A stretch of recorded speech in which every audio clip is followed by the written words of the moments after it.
All right. This SEC Insider Hit this morning brought to you by the Golden Moon Casino Sportsbook and Lounge. Bet $50 there. Play award-winning Dancing Rabbit Golf Club for $30. We welcome in Crazy Man, Dave Bartoo, Matrix Analytical, #1 college football staffing firm in the country, Matrix Analytical. Bartoo joins us on the Farm Bureau Insurance guest line. So, do you have any cooking duties this week? Oh, well, let's see here. My two jobs this on Thursday is make sure the turkey's good and not have too many gin and tonics where it embarrasses my wife in front of my son's fiance's parents. That's about it right there. I'd rather you have too many gin and tonics and then tell me about it later. That's about it right, and keep your pants on and don't drink too much. So, and I'm reminded of that because there was kind of an event a few years back. Good. I needed pretty close to posting bail money on that one. That one's never getting that one back. That's gonna Remember when you did this? Oh, unfortunately, no, I don't. But no, it's all good. It's all good. No, it's as you know, is every national holiday.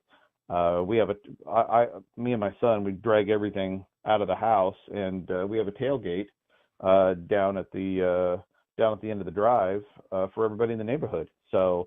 I already got the wood stack down there. We're gonna have a big bonfire. Drinking will start at sunrise, and yeah, I'm gonna be serving the entire neighborhood. And it's cool because when everybody's got to go eat dinner because everybody's sitting around the fire, and then somebody looks at a watch and they get up at 2:30, and it's like, okay, see you in 4 hours. And even when we're eating dinner, you can look down the drive and you'll see people down there pouring their drinks and everything all day. So that's one of our holiday. We do it on New Year's, Thanksgiving, 4th of July, Christmas. That's awesome. Do it 4 times a year for the neighborhood. That's great, man. And you're kind of like, you're away from you don't have a lot of people around you. You're kind of on a cul-de-sac or something, right? Yeah, well, I only have, 5-6 neighbors within a quarter mile. So, but everybody can ride their quads over or bring over their little side by side, and it's a good time. It's a good time out here in the Great Pacific Northwest, as long as it's not raining. Is it raining now? No, it's not. We are forecast for an absolutely glorious sunny Thursday, so that I can enjoy the day outside and obviously scoreboard watch the Egg Bowl all day. Yeah. But no, it's going to be fun. It's going to be fun. All right. Since Dave is in the heart of craft beer mania for the last 30 or 40 years, we'll give a shout out to Key City Beer in Vicksburg and their amazing brewery. And if you're at the any of the service stations or grocery stores, Key City Brewery, drink local, great portfolio of craft beer. And then also Southern Prohibition out of Hattiesburg. And let me give you one more. There's one out of New Orleans called Urban South, and they have a beer called Houdat after the Saints. And I had some last week. So that's a couple of them to look for. Key City and Southern Prohibition and Urban South has a Houdat beer. All right, Bartoo. How do you cook your turkey, Bartoo? Oh, I am a brine and spattercotch guy. So it'll go in the brine the night before, and the spattercotch, for those listening that don't know, that's that's splitting it in half and laying it flush on a big cook pan and put it in the oven. Takes about 2.5 hours to do it. 2 hours 15 minutes to do a 20-pounder. Okay. So that is my preferred methodology because it just takes the least amount of time and it tastes the best for me.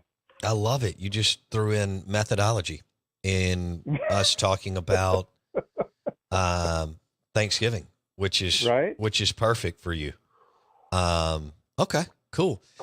Now, in that part of do y'all do dressing? We do cornbread dressing, duck dressing, all kinds of dressing down here in the Sun Belt. Do y'all do that? What's the deal? The dressing I grew up with was my mom's recipe, and it's just made in the pan. But Okay.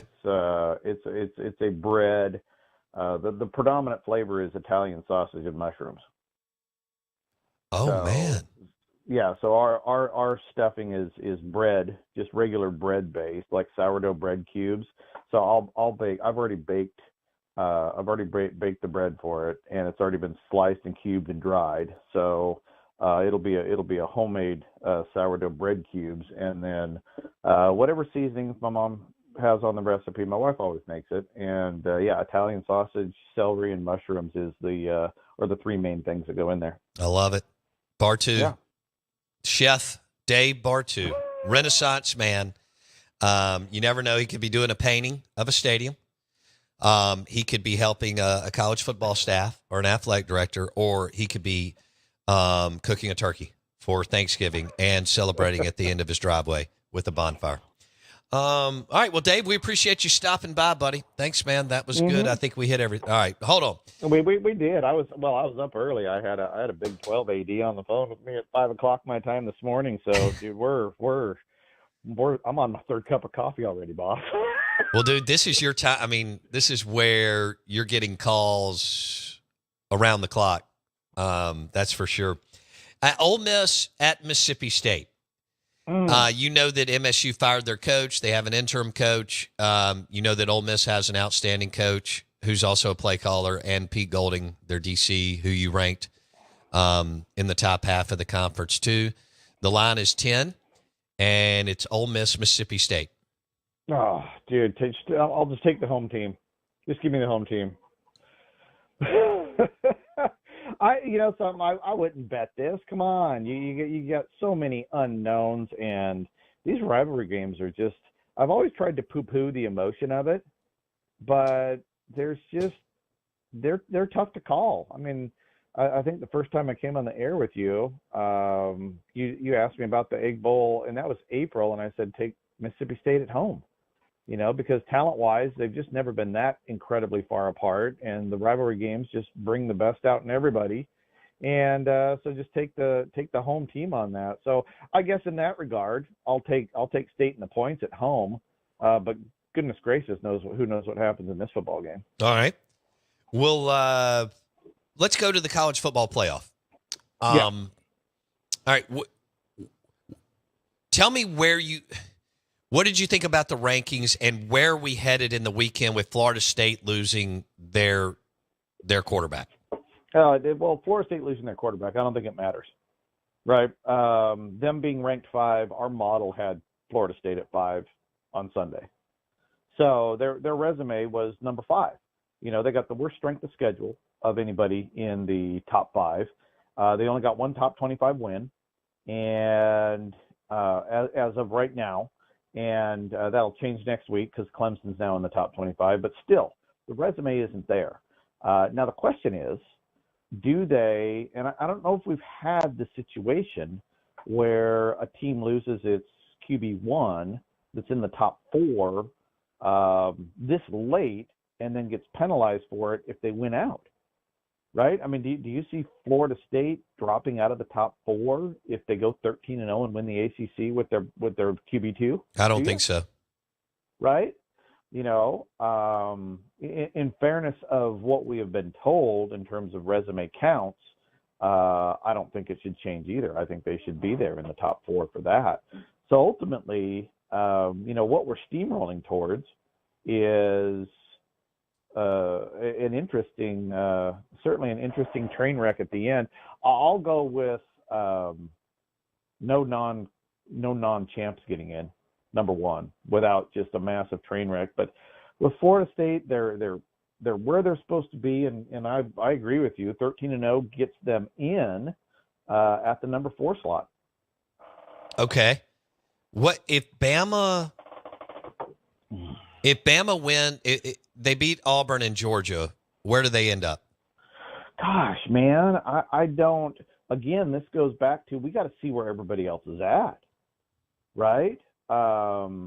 because now I think you and I would agree that Ohio State, Michigan, one of those two is going to beat Iowa, and so one spot is gone out of the playoffs, right? Big Ten winner. Now it comes down to, does Texas win? Because I do believe 12-1 Texas is going to be in over 12-1 Alabama. I mean, all things being equal, right? The strength of schedule should be pretty close. The quality wins is going to be close. The number of top 25 wins might be equal. So if everything is equal, the last point of contact is going to be head-to-head. And Texas beat them in Tuscaloosa by 10. So I don't see how, if Ohio State wins out, they're in. If Washington wins out, we know they're in. If Florida State wins out, we know they're in. I think really the discussion is, if you're at 12-1 Texas, 12-1 Alabama, how does Alabama get in? I don't see it. Okay. Right? Wow. I Can just, you I just imagine if the Crimson Tide is left out at 12-1? I can. I just explained why, right? I mean, I can see it. Now there's a lot of different scenarios that can pop up, and a lot of people are like, and I see it on my social media, what's the nightmare scenario for the committee? Well, number one, there is no nightmare scenario. They already have ranking rules in place. This is how corporations and big boards avoid nightmare scenarios, is there's rules for making decisions when you come into the boardroom. And it's no different with the playoff committee. They're going to go 1 through 4 and go home, and that's it. There's no hard decisions here. But, man, there is a lot of stuff in play that I can see 2 SEC teams getting in, right? I mean, if Louisville upsets Florida State, that's going to leave a space open. If something wacky, if Oklahoma beats Texas, that's going to leave a space open. You could get a Bama 12-1, Georgia 12-1, both in. And at the same time, we just talked about the scenario, they could be out just as easily under a different circumstance. Okay. It's awesome. I mean, I'm kind of a little giggly over it, because it's like, we know what's likely to happen, right? If you follow the numbers, Michigan beats Ohio State, and Michigan, skull drags Iowa, and boom, Michigan's in, right? If you go by the spreads, or Oregon beats Washington, boom, they're in. Georgia wins out, boom, they're in. But now you have Texas at 12-1, Florida State at 13-0. Right? I mean, because the Florida State I think they're going to be favored in their 2 games. Texas is going to be favored in their game. Now it's really the discussion. If you're following Vegas, it's like 12-1 Texas, who beat Alabama, doesn't get in over 13-0 Florida State. And it's just, it just seems like we're steamrolling to a 4-5 that mentally for people is going to be controversial. It'll be an easy decision for the committee. It will be. It'll be easy. But it's fun to see where we're going to be at. At least we're talking about it. I mean, you think about it, none of these games mean squat a year from now, right? I mean, Georgia, Alabama, the SEC title. They're in. Okay, they're both in. Who cares, right? Texas is in, win or lose. Who cares? Florida State, 12-1, non-conference champ. They're probably in. Who cares, right? All we're talking about, really, what we're doing is we're changing the discussion of 6 teams in the Final Four. Instead of 1 through 4, now we're talking about 8 through 12. Right. It's going to be a more boring conversation. It is, because it's going to be worse brands. It's going to be teams with worse records. It's just not going to be as exciting as what we have right now. Okay. He's talking about the 12-team playoff. How would you Dave Bartoo on the Farm Bureau Insurance guest line. Bartoo, how would you describe, the 4 to 6 teams or so, 7, 8 that could get in? Do you consider this the most wide open since 2014? Oh, this is ridiculous. This is the most wide. This might be the most wide open of all the playoff rankings, all the playoff teams, because you look at the numbers. Your past champions would just annihilate this year's crop of teams. I mean, nobody's really elite at anything. Ohio State and the Michigan defense, not too bad.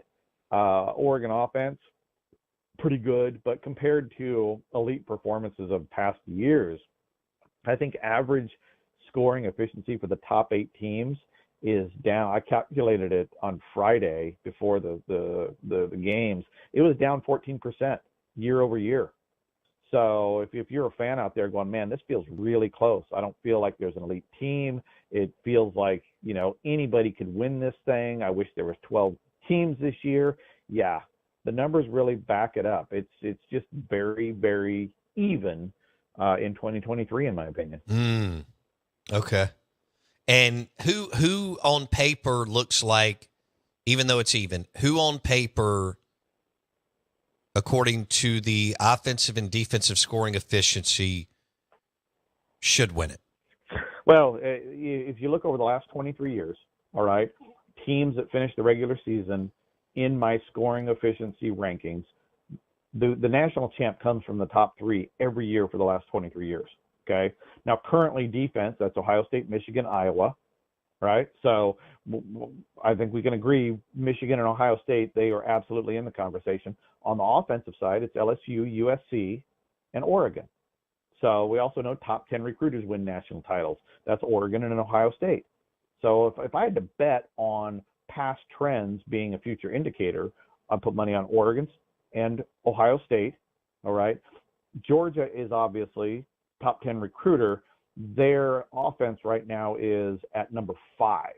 So it's right on the edge. So I'm thinking that maybe the goalposts are going to move. I'd kind of hedge Georgia in there as well, just because of the talent level. But if I'm betting on the teams, it's Oregon, Ohio State, Georgia, and Michigan in some sort of order like that. That's where I think it's going to come down to.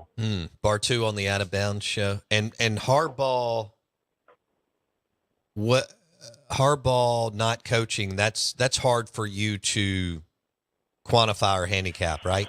Well, I mean, you look, if Michigan wins it all, it's only going to be the second non-top 10 recruiter to win it all in the last 23 years. Clemson and Auburn? Clemson and no, Auburn was number 10 coming into that season. We had circled them, and they had a top 25 scoring efficiency the year before. And then Cam happened, which is just unbelievable when you just rehash that whole season. But no, it was Clemson and Deshaun Watson.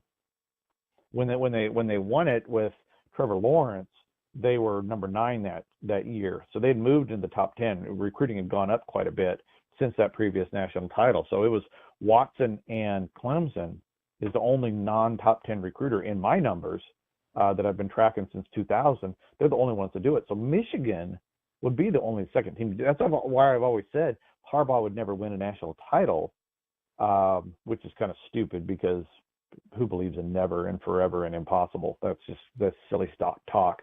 But I've always said I never felt anybody at Michigan would win a national title, very, very low odds, because they've never been a top 10 recruiter. They've never been there. The hype has never been consistent with the recruiting. And so, and plus all the pressure right now. I mean, yeah, Harbaugh not there, but everything else, people on campus, firing guys for squealing, I mean, it's funny as heck.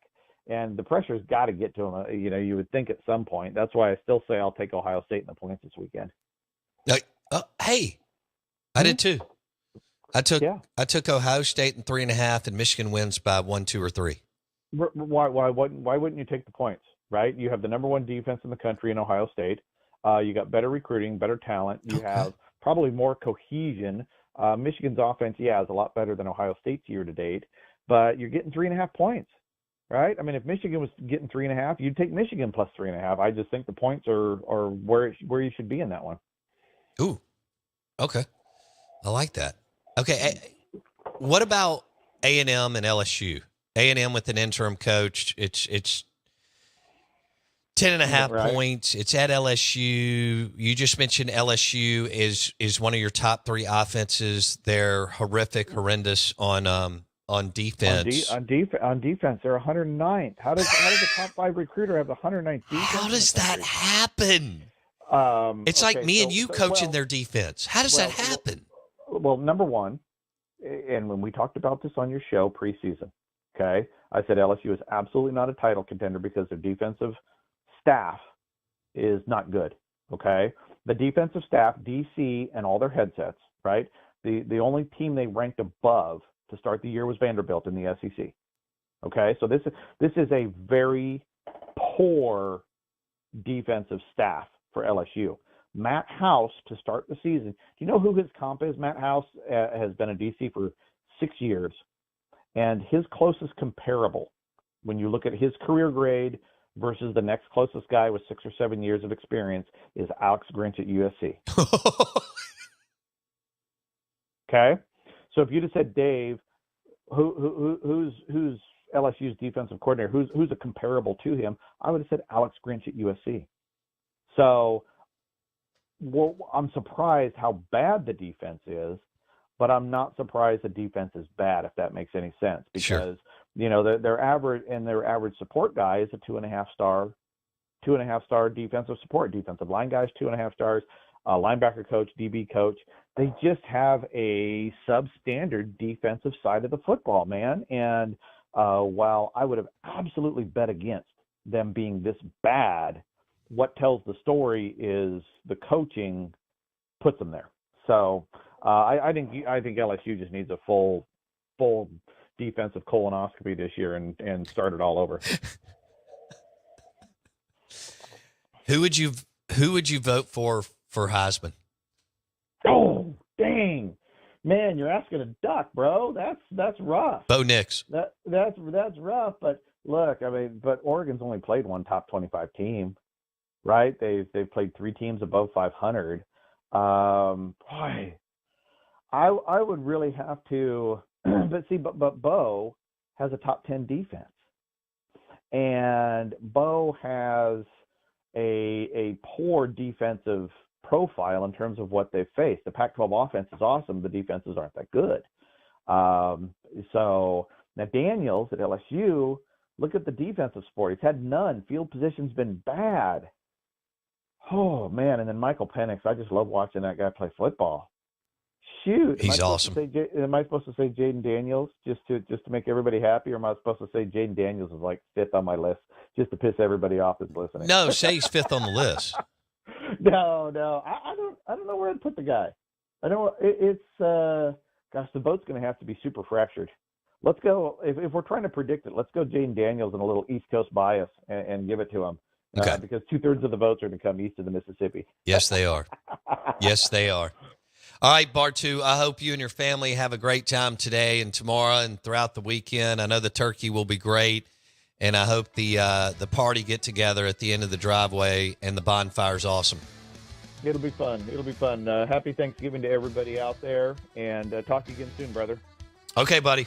See you, man.